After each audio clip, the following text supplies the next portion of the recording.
Abu Bakr பயந்தார்கள் தான் நயவஞ்சகனா என்று, உமர் பயந்தார்கள் தான் நயவஞ்சகனா என்று, ஹந்தலா பயந்தார்கள் தான் நயவஞ்சகனா என்று. இவர்கள் எல்லோரும் இறை தூதருடைய தோழர்கள், இறைவனால் சொர்க்கத்திற்காக நற்செய்தி சொல்லப்பட்ட பொருந்திக் கொள்ளப்பட்டதாக கூறப்பட்டவர்கள்.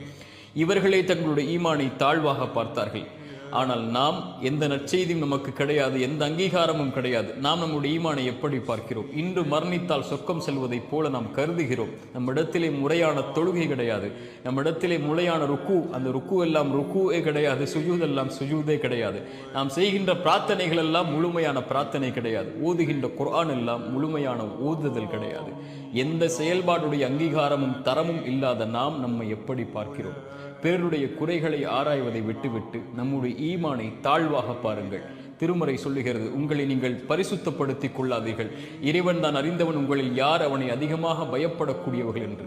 யார் தங்களை தாழ்த்தி கொள்கிறார்களோ ஈமானில் இறைவன் அவர்களை உயர்த்துவார்.